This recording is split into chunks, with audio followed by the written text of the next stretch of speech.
Welcome.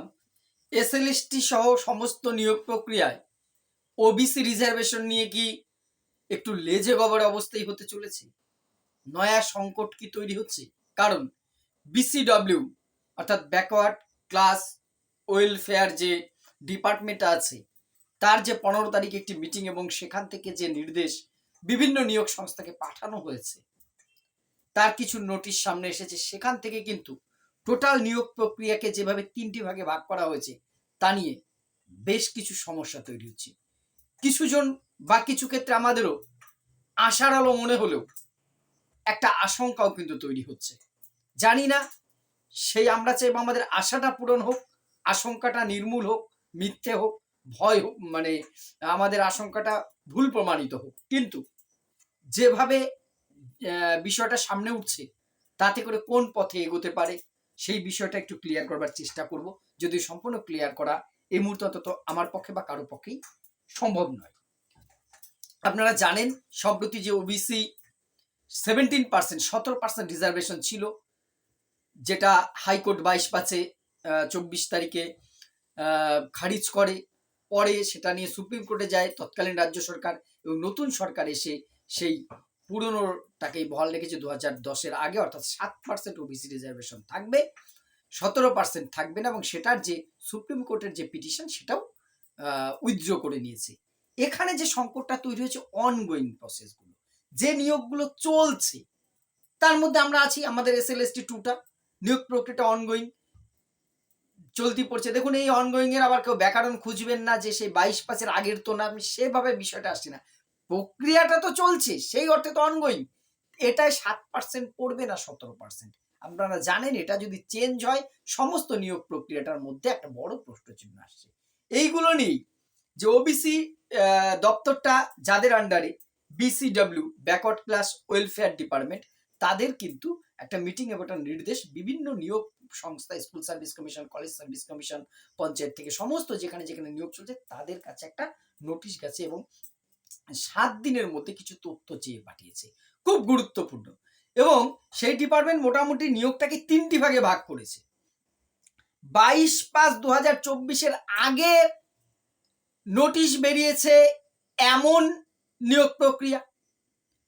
22/5/2024 এই তারিখটি important কেন? এই তারিখেই হাইকোর্ট কিন্তু নির্দেশ দিয়েছিল, অবৈধ ঘোষণা করেছিল এই আপনার যে ওবিসি 17% যে রিজার্ভেশনে, সেখানে যে সমস্ত কাস্টগুলোকে আনা হয়েছিল, কিছু কাস্টকে বাতিল করা হয়েছিল।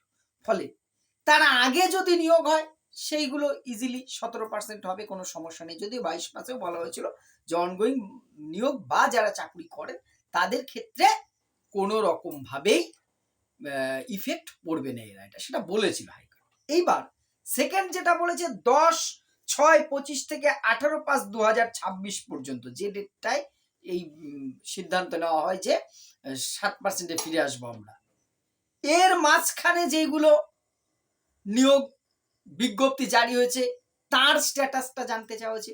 আর থার্ড হচ্ছে 18/5/2026, তার পরবর্তী যে বিজ্ঞপ্তি জারি হচ্ছে বা নিয়োগ প্রক্রিয়া আছে, এই 3টে স্ট্যাটাস চাওয়া হয়েছে। দেখুন, এখানে 3টে স্ট্যাটাস, অর্থাৎ টোটাল নিয়োগ প্রক্রিয়াকে 3টে ভাগে ভাগ করে এগোতে চাইছে সরকার। এটা দৃষ্টিভঙ্গি বিসিডব্লিউ ডিপার্টমেন্ট হোক, যাই হোক, এটা সরকারি দৃষ্টিভঙ্গি, এটা ক্লিয়ার। দেখুন, 22/5/2024-এর আগে নিয়োগটা নিয়ে সমস্যা নেই, কেন সেগুলো 17% হবে। যদি কোনো বিজ্ঞপ্তি সেই সময়কার থেকে থাকে, নিশ্চয়ই কোনো না কোনো আছে, সেইগুলো 17% নিয়ে হবে, কোনো সমস্যা নেই। 10/6/2025 থেকে 18/5/2026, যার মধ্যে আমরা এসএলএসটি 2 পড়ছি, এইটাই কিন্তু সমস্যাটা 7% হবে না 17% হবে। এইটা নিয়ে একটা 17%-ই সমস্ত বিজ্ঞপ্তিগুলো জারি হয়েছে, কিন্তু সরকার যেহেতু 7%-ই করতে চাইছে, ফলে এইটা নিয়ে কনফিউশন। তবে যতটুকু বুঝতে পারছি বা কিছুটা শুনতে পাচ্ছি, গভর্নমেন্ট চাইছে এই মাঝখানের নিয়োগটাকে 17%-এই করতে, আমাদের এসএলএসটি ধরে। এবার আপনারা যদি আমার কাছে তথ্যসূত্র চান, স্যার আপনি এত বড় একটা কথা বললেন কোনো তথ্য ছাড়া, আমি বলছি আমার এই কাছে তথ্য দেওয়ার মতন কিছু নেই। কিন্তু যতটুকু আমি শুনেছি, যেটুকু সংগ্রহ করে করতে পেরেছি, গভর্নমেন্টের মনোভাব এই নিয়োগগুলোকে 17%-এ রেখেই প্রসেসটাকে চালানো। কারণ না হলে অনেক বেশি আইনি জটিলতায় পড়বে, সবচেয়ে বেশি পড়বে এসএলএসটি 2। তাতে সবচেয়ে বেশি সমস্যায় পড়বে 2016 ইন সার্ভিস যারা আছে তারা। ফ্রেশাররা তো পড়বেনই, তাদের চাকরির মানে হারানোর সংখ্যাটা কিন্তু অনেক পরিমাণ আরো বেড়ে যাবে। এই জায়গাটা পরামর্শ করে এই মাঝখানে সেকেন্ড পার্টটা গভর্নমেন্ট কিন্তু 17% রেখে নিয়োগটা করতে চাইছে।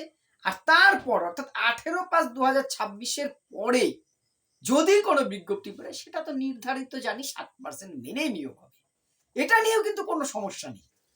সমস্যা 22/5/24 আগেরটা নিয়েও নেই, সমস্যা 18/5/2026 পরে যদি কোনো বিজ্ঞপ্তি বেরোয় সেটা নিয়েও নেই।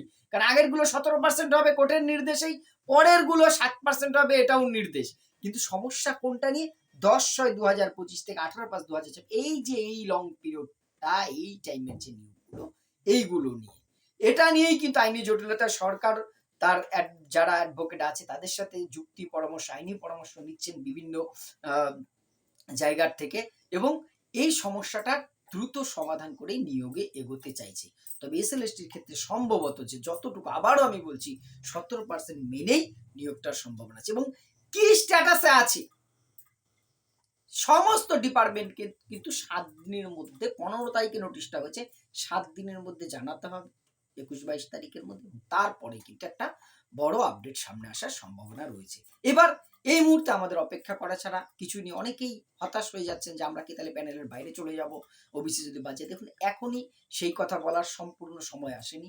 অযথা এতটাও প্রেশার নিজের উপরে নেবেন না। অযথা বলাটা ভুল, অযথা নয়, নিশ্চয়ই কারণ রয়েছে। তবু একটু অপেক্ষা বা ধৈর্য ধরুন, চিত্রটা খুব তাড়াতাড়ি ক্লিয়ার হবে। যাই হোক না, এখন আমি চাই, অন্তত আমরা চাই নিয়োগটা দ্রুততার সাথে মিটুক। এসএলএসটি 3, আপার প্রাইমারি এগুলো পরপর আসুক। আর ভালো লাগছে না, দীর্ঘদিন চাকুরি নিয়ে রাজ্যে এভাবে চলতে পারে না। এবার সময়টা এখন দেখা যাক কি দাঁড়ায়। ভবিষ্যৎ সময়ের অপেক্ষা করা ছাড়া আমাদের আর কোনো উপায় নেই। আপনাদের মতামত, আমার ভুল ত্রুটি অবশ্যই কমেন্ট বক্সে জানাবেন।